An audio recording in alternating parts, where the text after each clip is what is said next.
Be real for a second. Did you honestly think I was going to be okay watching Chris Phillips make game-by-game predictions in the SEC, claim a victor, and we were going to have zero argument whatsoever? We're better than that. I read the comment section. People have been waiting for me to drop my predictions, and I'm not going to go game by game, but there are some teams that I think are underachieving, teams that will overachieve, teams that we're not talking enough about.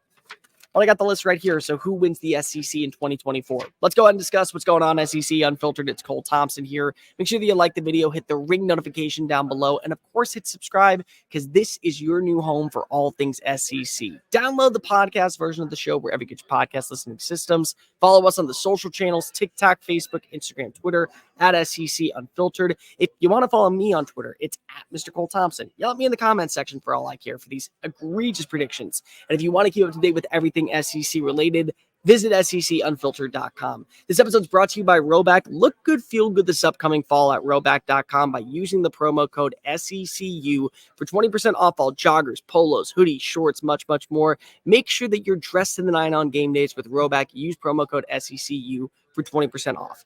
I'm locking in these predictions. I'm not going to put an addendum where at like week 7, I'll go back and make some changes. No, this is how I think the SEC is going to go. And let me just put this out there. This was the hardest year for me to be able to make this prediction because honestly, the margin of error between 8-4 and 4-8 is second to none. There are really quality teams with the additions of Texas and Oklahoma. Rosters have been really well put together overnight.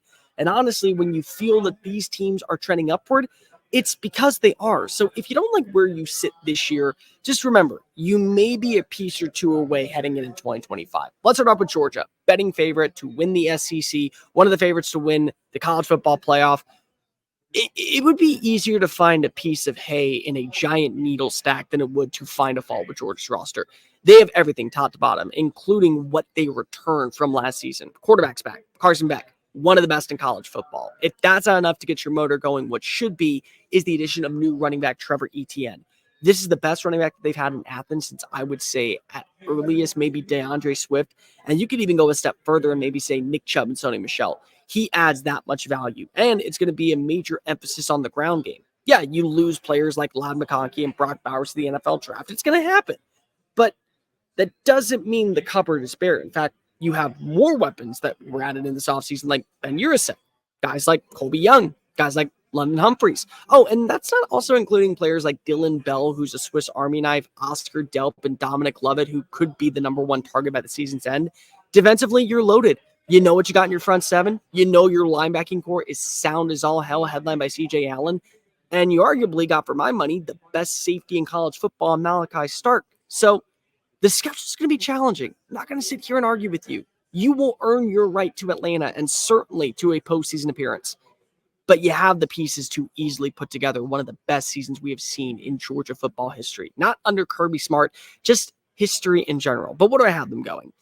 I don't think that there will be an undefeated team in the SEC this year. I just don't see it. I don't think it's going to happen. I don't know if there could be. Georgia feels like the betting favorite to, but I think they go 11-1. And the reason I have them ahead of another team who does beat them is because I have them winning the SEC championship in a revenge game. They're going to be playing in Atlanta. We all know that the Dogs will travel right on over from Athens. This will be a game that many people will be excited to see. And I'll tell you what, this is a roster that is complete top to bottom. Let's talk about Ole Miss. Ole Miss this offseason did more to set the standard about what the future entails in Oxford. They did every way you can look at it. The last dance mantra is massive. And the reason why is because of when you think about the future of Ole Miss football, it's an anomaly. But you think about the present, it's pretty promising. Jackson Dart's back. Caden Prieskorn's back. Trey Harris is back. You also added new pieces to the defensive line, pieces that were necessary to be a contender. Guys like Princely Uwan-Manley-Ellen, guys like Walter Nolan. You got better at linebacker with Chris Paul Jr. coming on over. You got better at cornerback with Trey Amos and Isaiah Hamilton. You got better in the secondary overall in the back end with Yam Banks and Key Lawrence. And the schedule is manageable. Yes, this is still going to be a very run-oriented team, but they also have a quarterback going into year 3 of the system. And what if year 3 is similar to year 2? Progression. There's not much more for Jackson Dart to learn underneath Lane Kiffin. Now it's about mastering the craft. Now it's about setting the tone. Now it's about elevating your status. I think he wins the Heisman Trophy. I've made this abundantly clear. I believe that Jackson Dart will be on the primetime stage. He will win in either shootout fashion or he's going to go down to the wire and get that monumental victory. But I do think that they come short in the revenge game in Atlanta against Georgia. But I do think they go 11-1. So how do I have them finishing? Who is their loss to? Something about Tiger Stadium in Baton Rouge on a Saturday night. Scary. It's a place that you don't want to go, and it's a place that if you allow yourself to fumble the bag at any moment, even in shootout fashion, one minor mistake could lead to a cascade of concerns, and that's where I think that they will drop it. But they are 11-1, and they're going to the college football playoff. How about Texas? Let's talk about that for a minute. Texas is going to be a team that comes into the SEC with a statement to be made. And you know what? A lot of people are saying they got to earn their right. They got to prove that they belong. And I would understand where you come from. Certainly. You know, when you think about it, matchups against teams like Mississippi State and Kentucky are completely different than matchups against teams like West Virginia, Iowa State, Baylor. When you wake up on a Sunday morning, you're going to feel a little bit different than you did last season. But they also built their roster to be one of the best in college football. Top to bottom, they have one of the best offensive lines. And they've been building this squad to be one of the more sound teams in the SEC. Wide receiver-wise, where's the fault? Everything, top to bottom, from Isaiah Bond to Silas Bolden to Matthew Golden. You also have guys like Ryan Wingo and Jonte Let Him Cook. All of them can be superstars in their own right. Maybe they're not Xavier Worthy and Adonai Mitchell, but they are talented players. And you get Quinn Ewers. Similar to what I said about Jackson Dart. What if he delivers? What if in year 3 of this system, underneath a guy like Steve Sarkisian, he's stepping up, he's clearing, he's making sure that everything is meticulously perfect and pristine? This is a team that's going to show up immediately in the SEC, plant their flag, and say, we mean business. Best of luck to you. I doubt that you're going to enjoy anyone else. So how do I have them going? I think 10-2. I think that this is just not a year that you're going to find your way to Atlanta. But that doesn't mean it's a bad showcase. You lose to Georgia. Unfortunately, it's going to fall after a rocky matchup that we all know Red River is going to be phenomenal. But I also think that you lose Red River. 10-2, though. Texas Longhorns, college football playoff team, without question. Alabama. Let's talk about them for a minute. So Alabama lost the elephant trump card. I think we all can agree with that one. Losing a guy like Nick Saban, absolutely, is the dagger of all daggers. And it struggles. And you certainly are going to say to yourself, well, can we ever get back to that level? You start off on the right note. Kalen DeBoer, he's a proven winner. Everything that he does is success, success, success. And the man knows how to get critical wins on monumental days. He did it all last year. And he won in every single fashion. Running the football, trusting his defense in the second half of games, throwing it around the yard. And the pieces are there in Tuscaloosa. Honestly, it felt like you went to sleep like you were Phil Connors and woke up and it was Groundhog's Day, but instead, you don't have Nick Saban, you just have Kalen DeBoer, and the dude knows how to win and deliver. What if Jalen Monroe is better in this offense? I think he will be, but what if he's incredibly better? We talking about a Heisman Trophy winner? We talking about potentially a guy that ends up winning every accolade in the sport? What if you get a guy like Jeremy Bernard, who's already had reps in this system, build off of his success? We talking about a 1,500-yard season, number 1 in receiving yards and yards after the catch, Blitnikoff Award winner, certainly could be the next Jameson Williams 2.0 on the squad. What if a new guy like LT Overton steps on up defensively and immediately replaces the production lost by Dallas Turner? What if all that happens? Alabama takes off the mask and they say, hey, look, we get it. We knew we were a team that had to prove it, but the dynasty isn't dead. It's just a new chapter. Which, again, is why I think that they're a college football playoff team. I have them going 10-2. I do think that they will drop 2 games. Georgia, it just feels like, even though the game is going to be played at Bryant-Denny, it's the first major test for Kalen DeBoer. Smart bests him in that one. And I think for some reason, third Saturday in October, it just leans in favor of what you got in Rocky Top. That just feels like a team that knows how to win this game. So ultimately, you don't win your rivalry matchup, but you have enough wins on the schedule to push you over the top and make it to the college football playoff. What about Missouri?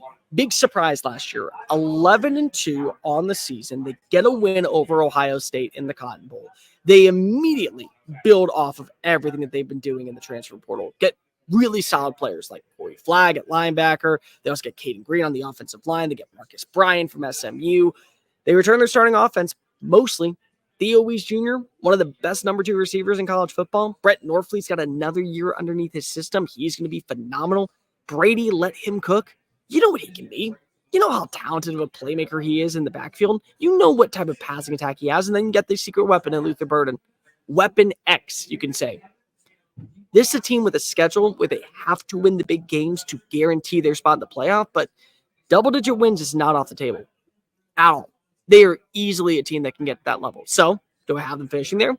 Yeah, I do. I think they're a 10-2 team. Even though you lose Cody Schrader, you replace the production with guys like Nate Noel, the guys like Marcus Carroll. Yes, you do lose some defensive pieces, but I think a guy like Toriano Pride steps up immediately. They kick it down the bucket.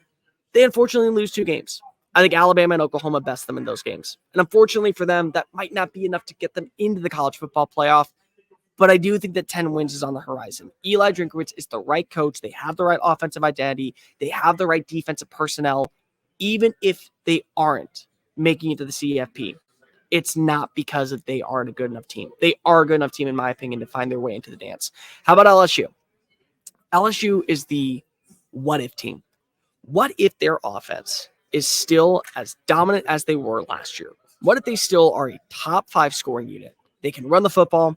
They have great weapons. Xavier Thomas comes on and balls out. You get a really good complimentary piece in CJ Daniels. Kyron Lacey is the next first-round pick. And then Us Bus delivers.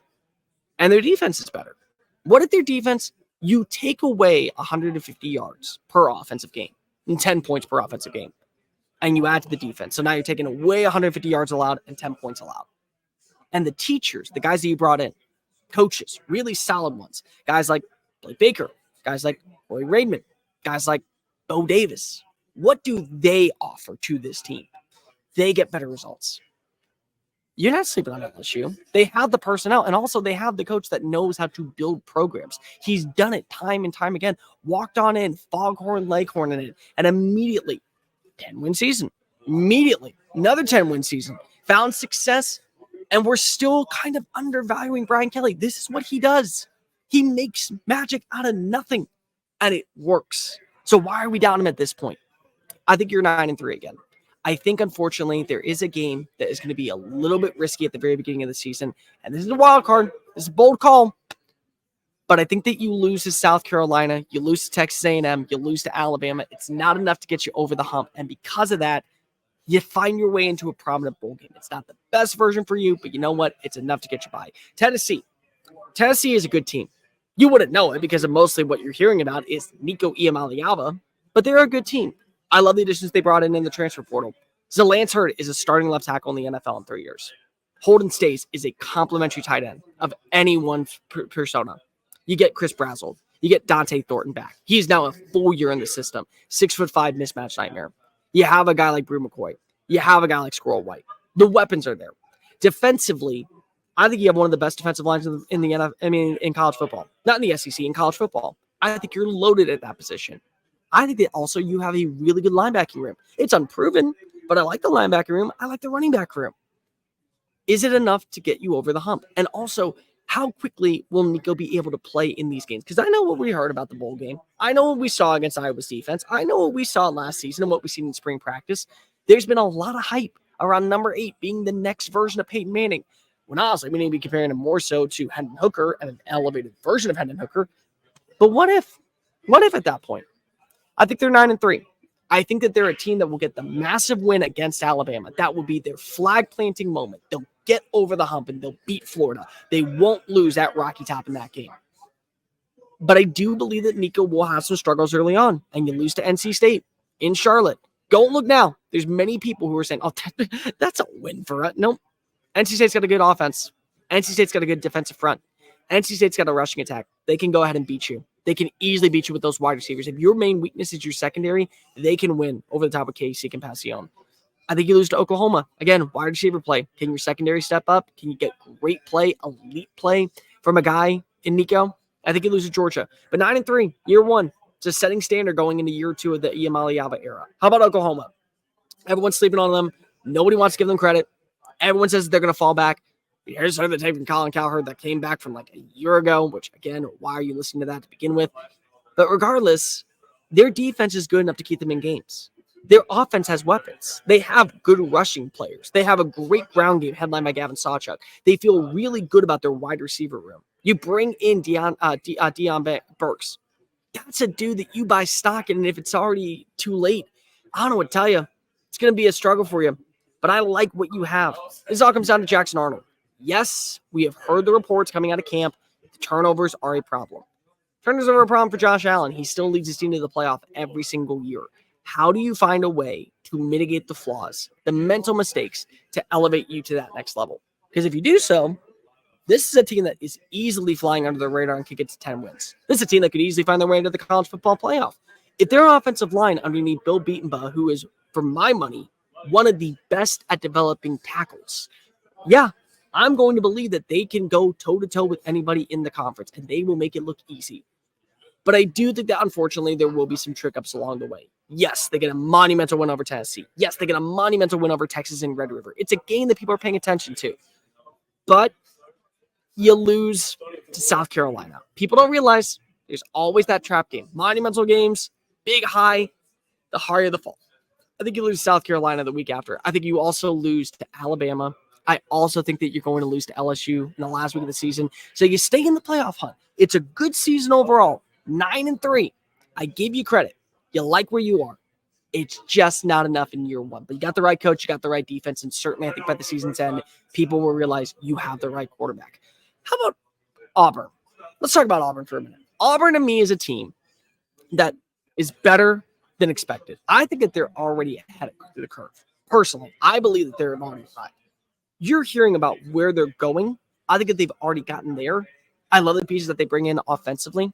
You got Robert Lewis, you got Percy Lewis, you got Cam Coleman coming on in, 5-star phenom. He's going to be a stud the second that he touches down at Jordan-Hare Stadium. The second that he makes the first play of the season, people are going to start talking about him the way they talk about Amari Cooper. I like their defense. I think their defense is sound. I think top to bottom, they have everything needed to be a successful unit. And I love that they brought in DJ Durkin. That is somebody who has been around the SEC. That is somebody who has found success at other programs. People don't want to look at that A&M season in 2022. But you know who had the number one secondary in college football that year? DJ Durkin. And he's got some really good players. Guys like Jerry and Thompson, who just last year was playing in the college football playoff for Texas. But it all comes down to Peyton Thorne. Everything comes down to Peyton Thorne. It all comes down to the quarterback position. And Hugh Freeze is making it clear that this is his team. This is his offense. This is his identity. We're going to make this work for you. We did not go out and add in a transfer portal quarterback. We believe that much in you. Does he deliver? In terms of what you think for progression going into year two, yeah, I think they're 8-4. I think they have some good games. I think they have some quality wins, ones over ones like Texas A&M. I think they beat Kentucky. But I also think they lose some other games in the process. Games like Oklahoma, games like Georgia, games like Missouri. You lose the Iron Bowl. It's not the end of the world. You have some success. You have some moments of greatness. You see the future unfolding. You maybe get one of your young quarterbacks up to the running. They deliver. I think that they're an 8-4 team. 8-4, year two underneath Hugh Freeze. That's a stepping stone in the right direction. It'll do wonders for you when it comes to recruiting.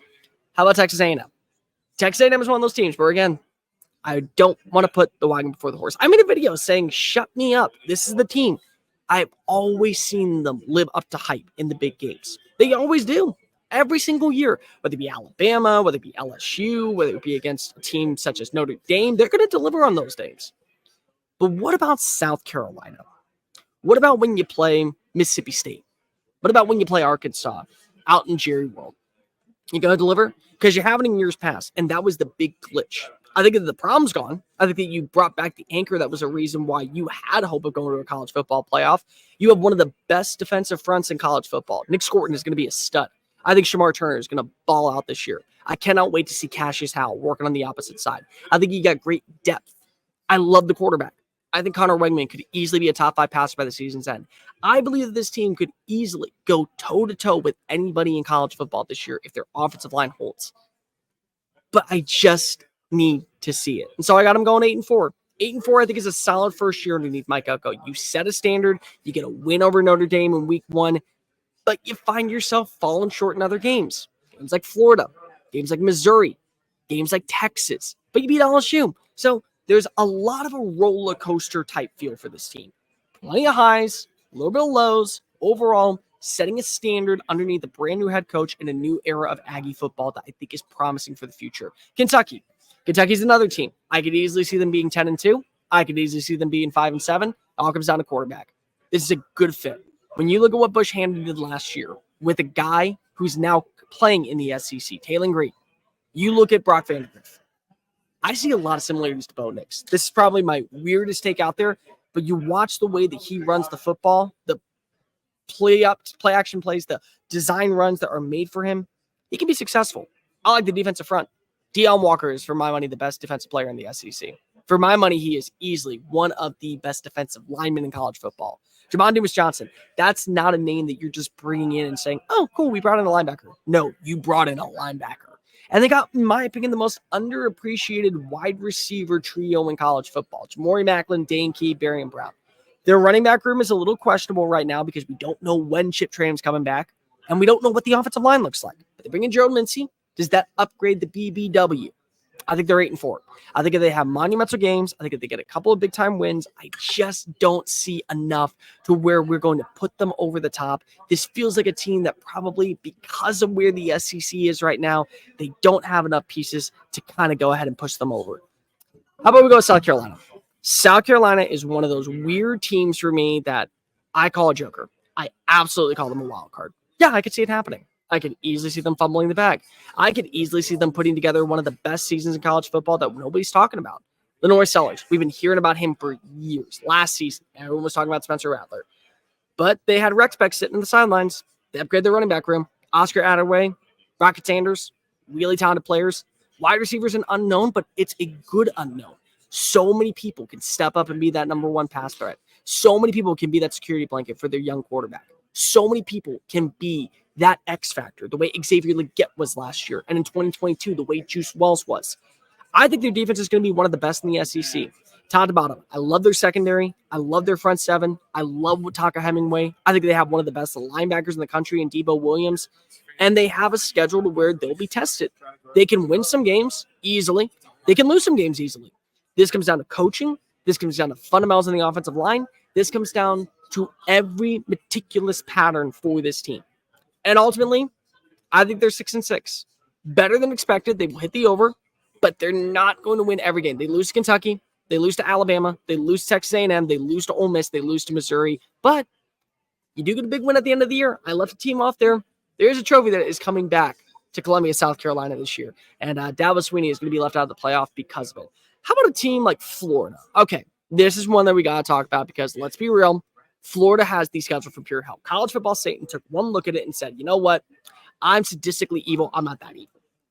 Their schedule is not going to show what version of a team they are. I like this roster. I'm tired of pretending that Graham Mertz didn't impress last year.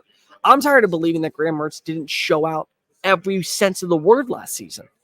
And he's gotten better this offseason because he's got more weapons. Shamir Diga comes on over from Wisconsin. You bring in Elijah Badger from Arizona State. That's pure speed, lightning in a bottle. Yes, the running back room is questionable because of Montrell Johnson's injury, but you like where you're at in terms of the offensive personnel. You like the offensive line. You like everything about this team on paper, but they just feel like they're a step behind everyone else. What if they're not? What if they end up literally living up to expectations game after game after game after game? You feel pretty good, don't you? I think if they beat the over at 4.5 wins, I think they go 6-6. Tennessee, Kentucky, Georgia, Texas, LSU, Ole Miss. It's a struggle. But did you mention they did win 3 major games?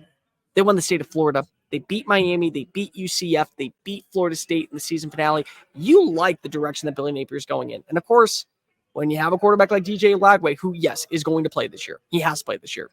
You're going to see results actually unfold to where, yes, even though you don't like where the win-loss record is, you feel good about the direction the Gators are going in. All right, last 3. Mississippi State. I've been hard on you. I know. There's many people out in Starkville who hate me right now. They do. I've read the comment section. You're not a fan of how I break this down.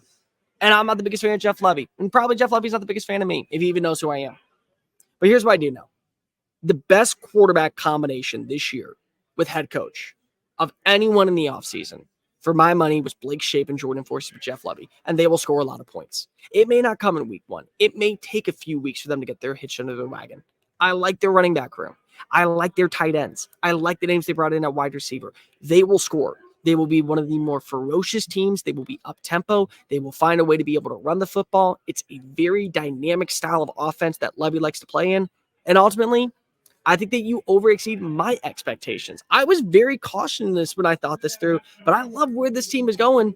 I just think it's not your year. So you're 5-7. You lost to Florida, Texas, UGA, Texas A&M, Tennessee, Mizzou, and Ole Miss.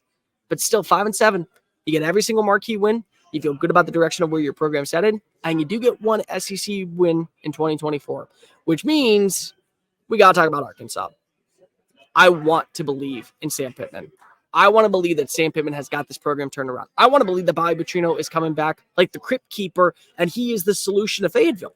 I want to believe that Taylon Green is going to be the quarterback that absolutely takes the SEC by storm, wins games in double-digit fashion, puts on performances of a lifetime, and fits exactly what style of offense that you want to run with Bobby. Bobby picked him.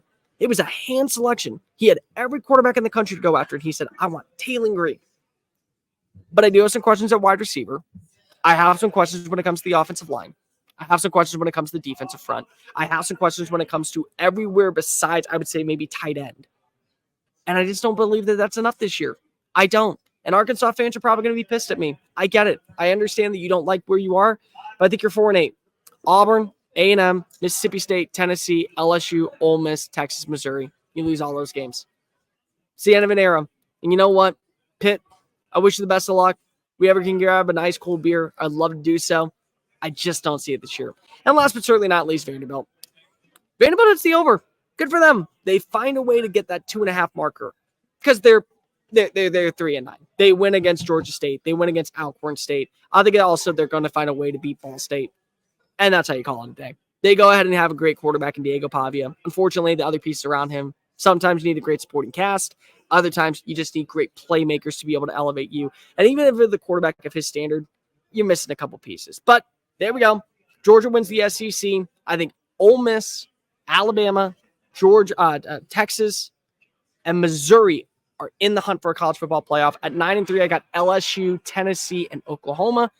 At 8-4, I got Kentucky, Auburn, Texas A&M, 6-6, South Carolina and Florida, 5-7, Mississippi State, 4-8, Arkansas, and 3-9, pulling up the rear. No surprise, Vanderbilt. But make sure that you go ahead and hit the comment section. Who was I too high on? Who was I too low on? Who do you think that I need to reassess my evaluation on? Make sure that also you're following us on all the social channels, TikTok, Facebook, Instagram, Twitter, at SEC Unfiltered. Download the podcast version of the show wherever you get your podcast listening systems. And to keep up with the #1 source for all things SEC, visit SECUnfiltered.com. I'm Cole Thompson. Until next time, folks. Later.